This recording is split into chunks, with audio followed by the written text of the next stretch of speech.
নমস্কার, সিপিআইএম ডিজিটালে আপনাদের স্বাগত জানাই। আজকে আমাদের সঙ্গে উপস্থিত রয়েছেন কমিউনিস্ট পার্টি অফ ইন্ডিয়া মার্কসিস্টের নবনির্বাচিত সাধারণ সম্পাদক comrade এম.এ.ব। Thank you, comrade, for joining us today. To get started, what are the party's priorities and the key tasks for the party workers in the aftermath of the 24th Congress? See, 24th Congress of CPIM enunciated three important tasks. You see, of course, as part of these three important tasks, there are subtasks also. First of all, the neo-fascist trends that is being displayed by the government in Delhi under Narendra Modi and Amit Shah. It is getting manifested in different forms and ways. The latest Waqf Amendment Bill, which has been made into an act, that is the latest one. Then some BJP leaders declaring that Supreme Court pronouncements are leading to civil war in the country. Supreme Court pronouncements were basically upholding the constitutional values. For example, about Waqf bill also, the fact that certain provisions of the Waqf bill are not in tune with the constitutional provisions, protection of linguistic and religious minorities. It's a basic structure of Indian constitution, any modern society. But this BJP, RSS controlled BJP government, they don't have any respect for such constitutional values. So Supreme Court said that certain provisions are very outwardly not in tune with constitution. They said that. Then they said that therefore we are going to hear the case properly. BJP MPs are attacking the judiciary, Supreme Court.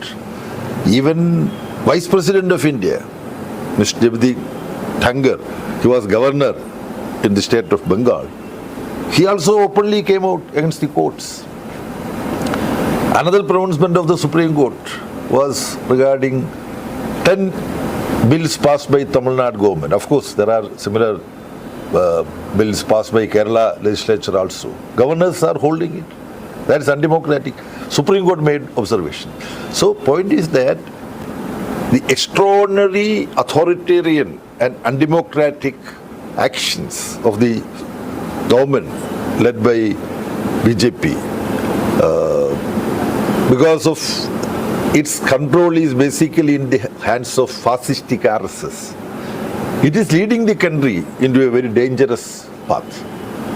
So CPIM Party Congress has correctly decided that the primary task is to bring together all secular democratic forces to ensure that they are moved. The government showing neo-fascist trends should be removed from the seat of power. They are trying to control everything. So this is primary political task. To take up this task effectively, the CPIM and the left parties should enhance their influence.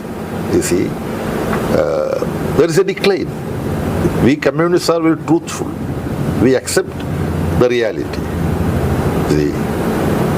So, party has to focus its energies in rebuilding the party. In Kerala, there is only Kerala government is the only left front government, left democratic front government in the country. Within an year's time, we are going to face election like in Bengal, in Kerala and Tamil Nadu. We are going to have election. In all these elections, this political tactical line we want to advance. We want to gain more support of the people. So removing the authoritarian government at the center led by BJP, which displays neo-fascist tendencies, for Indian democracy and secularism, removing them from the seat of power is most important. In order to do that, the independent strengths of CPIM and the other left democratic forces should be enhanced. Number 3, you see, removing this government from the seat of power alone will not be suffice, because communal poison is being injected into every cell of Indian society. So detoxifying Indian society from the poison of communalism is a long-standing struggle. This also CPIM identifies as an important task. Many opposition parties don't view it like that. They are viewing BJP as another political party. They are capturing power from our hands. But it's not another political party. It has its semi-fascist, semi-military RSS trained volunteers being, put in charge of various regions of our country. They are being deployed every nook and corner of the country. So it's a different political party. They have this unconstitutional, semi-army. It's like a semi-army they have. They are trying to influence the armed forces also. So they are operating at different levels. So it is not just another political party. It's a entirely different political outfit. So to detoxify Indian society from the influence of the RSS is a very important task. Along with this, we also say that because of the terror that is being unleashed by RSS, among various minority sections, extremism is developing. RSS is very happy about that. Why? When there is extremist forces developing among minority communities, RSS can justify their activities. So minority communalism and minority fundamentalism is actually feeding and helping RSS. So this is the overall political situation in our country. Therefore, removing them from the seat of power. To do that, independent strength of CPM and the left needs to be enhanced. Then the struggle has to continue to detoxify Indian society. These are the main tasks identified and adopted through discussion in the 24th Party Progress. You are emphasizing on the need to build the party's individual and independent strength and that of the left movement. Can you elaborate on your vision for achieving this? What strategies do you propose? You see, to tackle this threat coming from basically BJP and RSS, you see, we have to politically, ideologically and culturally expose them. You see, they are following a very treacherous strategy. They are mixing religion and politics. See, people generally are religious minded. Without much logic or rational analysis, people take to the path of religion. Because my father and mother, they were Muslims, so we are also Muslims. My father and mother, they were Hindus, Brahmins. Here you have Bhadralok, Chatterjees, Banerjees and all that. So a Chatterjee's son would be a Chatterjee. So religion is continuing in that process. Various communal forces convert their religiosity into communalism. Being religious is one thing, being communal is another thing. So all the communal forces, especially RSS, they fan up the religious feelings into communalism. They create the other. That is basically minorities. And in a way they are very candid, RSS, because they have come out with their thesis written by 𝒃𝒊𝒂𝒏𝒏𝒆𝒍, who says there are three internal enemies: Muslims, Christians and communists. I am slightly angry with him for having ignored communists and made communists only the third enemy. Actually, communists are their first enemy. But to create the other concept, they wanted to keep Muslims as number one enemies. This is how they are operating. So how to counter this? That's the question. To counter this, first of all, we have to expose how pernicious, unscientific, illogical is their argument. Their grander argument is that India should be converted into a majoritarian, theocratic Hindu Rashtra. We'll have to explain to people, can religion be the basis for setting up a Rashtra in modern society? In front of our eyes, an Islamic Rashtra was sought to be created, that is Pakistan. And one part of Pakistan, West Pakistan and East Pakistan. Now East Pakistan is nowhere to be seen. You will see only Bangladesh. If religion could be the basis of a nation, construction of a nation, there should not have been Bangladesh. Bangladesh should have continued as East Pakistan. And you know that. So, religion cannot be the basis for building a nation. So, the Hindu Rashtra concept of RSS is utterly historical and scientific. This we have to explain to people.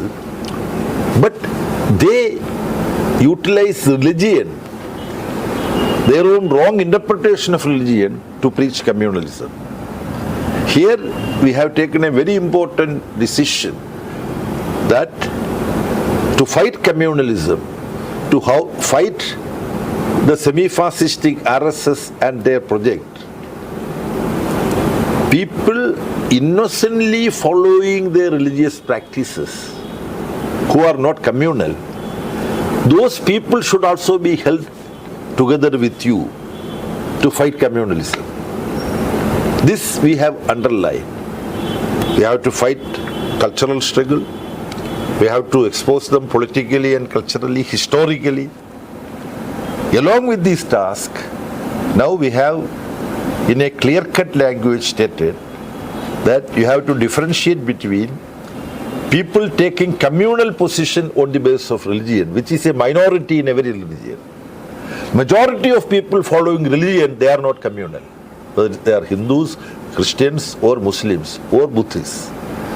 So CPIM 24th Party Congress underlined this point and decided that there should be systematic effort to win over believers into the side of secular platform of struggle against communalism.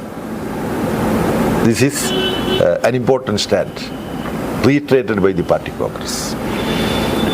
To counter the BJP and RSS's growing influence and to challenge their neo-fascist tendencies, how can the left democratic forces and the progressive forces unite? Left and progressive forces need to unite to undertake this task. And the Party Congress itself, in the inaugural session, we had leaders of CPI, CPIML Liberation, Forward Bloc and RSP. They coming and addressing the inaugural session. So left coming together is very important in successfully fulfilling this task.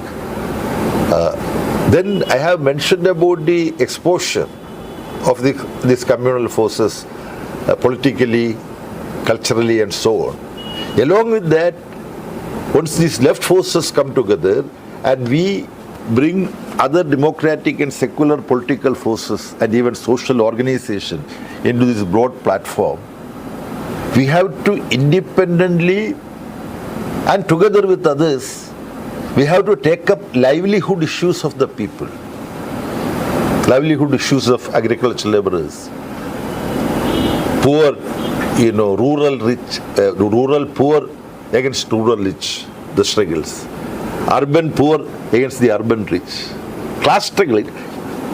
In short, we have to initiate different forms of class struggle.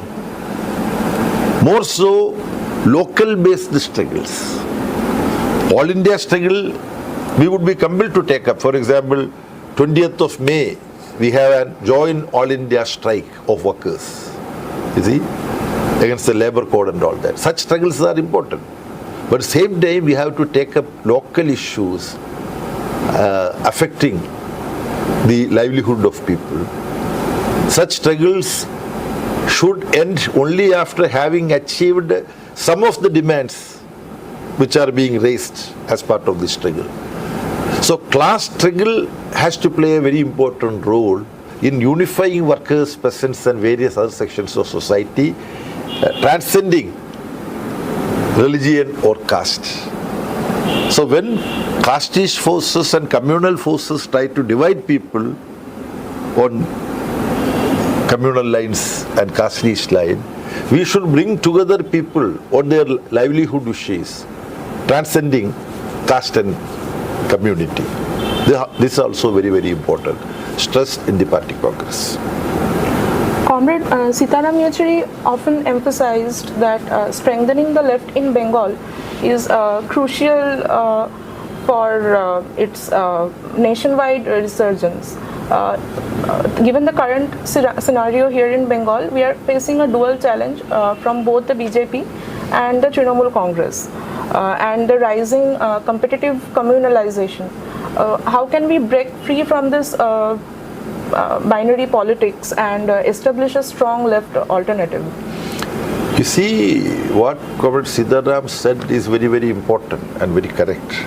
You see, for the left and the most important leftist political force, which is CPIM, to become a powerful political entity in the entire country, we have to stage a comeback in the state of West Bengal.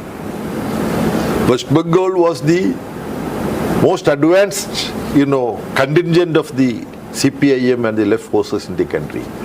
I remember Comrade B.T. Ranadive, the towering leader of the communist movement, you see, and popularly he is known as the comrade who advanced the Calcutta thesis. We are discussing in Calcutta in 1948. Comrade BTR, I used to hear in party congresses and in Central Committee when Comrade BTR used to introduce the political resolution when EMS was General Secretary. He used to analyze the situation. Those days what he used to say was that we are in the leadership in West Bengal, and West Bengal is the most advanced outpost of the working class forces and communist forces in the country. If we need to strengthen the movement at the all India level, first of all we have to protect this most advanced outpost in West Bengal. And to protect it, we have to develop in other parts of India. Now we have suffered a decline in West Bengal. So if we are to grow in the entire country, we have to restore our lost influence in West Bengal. For that, the party is very seriously working. And trade union organization, peasant organization, agricultural labor, youth, students, women, organization of those who live in bastis, topiaries. All these sections are being organized with the red flag. And we are discussing here on 21st of April. On 20th of April, that is yesterday, we had a huge rally in Brigade Parade Ground showing the strength of the red flag among workers, peasants, agricultural laborers and other marginalized sections of society. So we are working systematically among the poorest of the poor. We are in the right path in West Bengal. And I happened to participate in the state conference of CPIM in Bengal, held near Hooghly. That state conference also discussed threadbare how the difficulties faced by CPIM in Bengal can be overcome and how we can expand. So if we are able to implement the decisions taken in the latest state conference of CPIM, and also if we are able to take the spirit of the 24th Party Congress held in Madurai, the party in West Bengal and the left in West Bengal would make tremendous growth and progress sooner than later. In 1970s, early 70s, there was semi-fascist terror. There was systematic attack. Thousands of comrades have been murdered in West Bengal. But within another 5-6 years, party was able to stage a comeback. Now it is taking longer time because the attack, there is, as you rightly said, competitive communalism is there. It is not just the semi-fascist terror of Congress. Now Congress has mostly transformed into Trinamool Congress.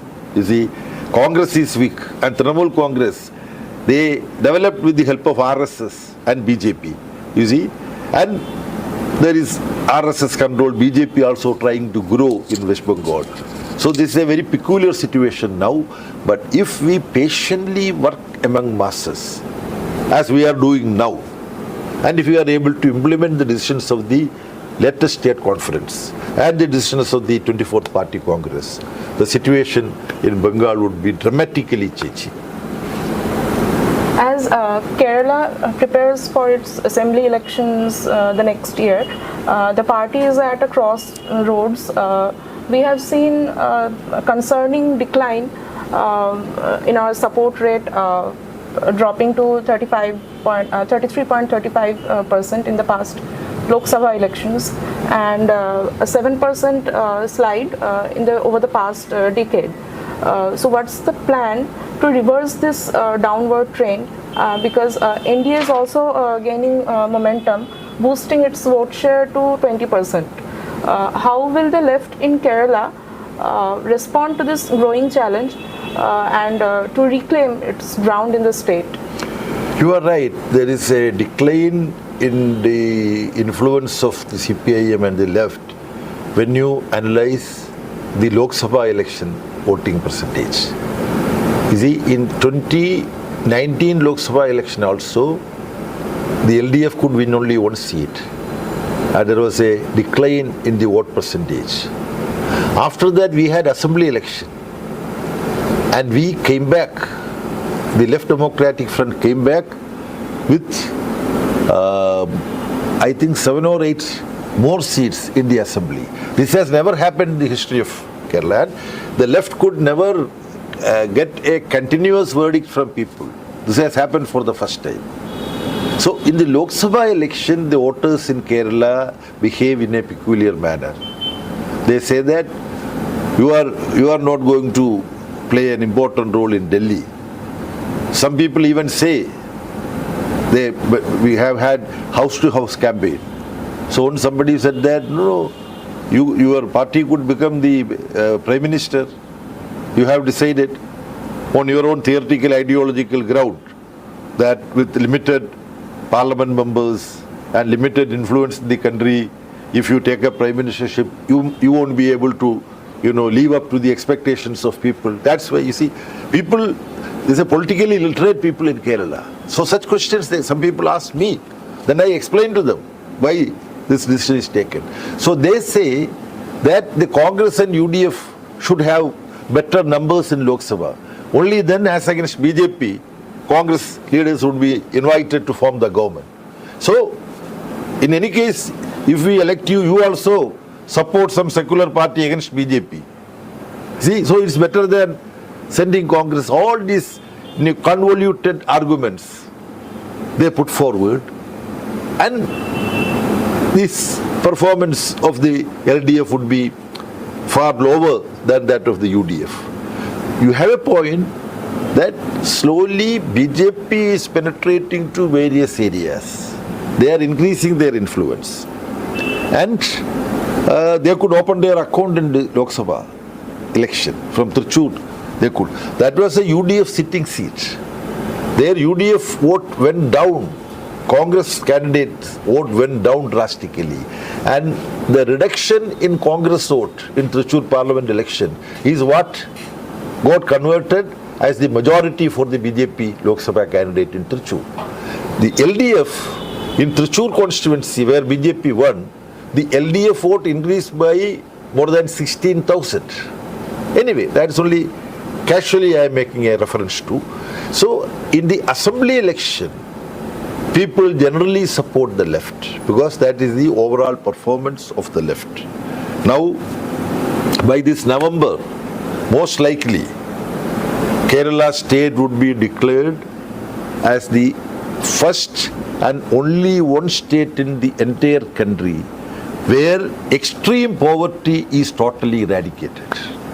You see, that the LDF government is moving towards that. Then giving housing, developing infrastructure. Kerala is a small state. In that state, during this LDF government, it is now entering the 9th year. If you only consider the second LDF government, it is the 4th year now. If you take together the earlier LDF government and the present LDF government, over 80,000 crore rupee worth infrastructure has been developed in Kerala. Not to speak of various welfare measures the state government has been implementing. Maybe in Bengal you would be interested if without taking much of your time, I would say that Kerala is the only state in India where internet connectivity has been declared as a fundamental right of people. Declaration you can make, but that's not alone what is being done there. The poorest 20 lakh families of Kerala, as a whole in Kerala there are less than a lakh families, you see, 90 lakh or so. Of that, 20 lakh families are very, very poor. Those families are getting internet connectivity free. People would ask, what is this? These poor people, if they are offered internet connectivity, they should have the hardware, instruments. That also being addressed by the state government. Through Kudumbashree, self-help group, they are being, because children from these poor families, there is 100% entry into schools in Kerala. So there will be some students studying in every poor family. Though these students will get iPad or computer or smartphone, for which the self-help group will advance money. When they work with this, they would come up economically. So it's a very interesting project being implemented as K-phone projects in Kerala. To save time, I don't go into details. So you are very anxious about what would happen when assembly elections would be held along with Bengal within a year. The people of Kerala are now talking about continuation of the LDF government for the third term. And even UDF people, BJP people, when they privately talk, they say you have very good chance. But to take full advantage of this task and chance, there's a lot of work we need to do, and we are preparing for that. In Tripura's recent assembly elections, the party polled 24.62% of the votes, winning 11 seats in a direct contest against the BJP. How can the party enhance its independent strength and expand its base in that state? You see, in Tripura, actually the BJP government is unleashing semi-fascist terror against all opponents. Not only against the left, against Congress and various other. Those who are not cooperating with BJP government there, you see. Even the previous opposition leader who served as chief minister for a long period, Comrade Manik Sarkar, when he was leader of the opposition, he was unable to go to his constituency. That kind of semi-fascist terror was continuing in the state of Tripura. Even now it is happening. When we were moving towards the 24th Party Congress, in many places in Tripura we were unable to hold party conferences in a legal manner. So they had to hold the conferences elsewhere. Safer place they have to go. The delegates were shifted to safer places. So people, even while you are living in Bengal, some of you need not necessarily know what exactly is the ground reality in state of Tripura. But during the state conference, they have had detailed discussion. Comrades are confident that this situation is not going to stay. Necessary, tactics is being worked out there. Sections of, tribal society, you see, they were misled by BJP, using the central government also, offering them that you will get full autonomy and things like that. It was the CPM-led left-hand government which gave autonomous district councils for the tribals in Tripura. 2/3 of the land in Tripura, through land reforms, was ensured to the tribals. Tribals constitute one-third of the population. In such a society, just imagine 2/3 of the land would belong to 1/3 of tribal population. Nobody else can encroach on that. This was introduced by a CPIM-led government. But tribals, they say, okay, our rights, but they were expecting various other things. That also, left-hand government was providing. So BJP, using the central government, misled people in a big scale. Now they are getting disillusioned. Tribal sections are realizing that they were just cheating us. But it's more time for them to get politically organized in support of the CPM and the left. That process has started. How much time it would take in Tripura for the CPM and the left to fully recover from the setback, we have to wait and see. But we are very sure that comrades are inching towards restoring the influence of the CPM and the left. Thank you, comrade. Thank you very much.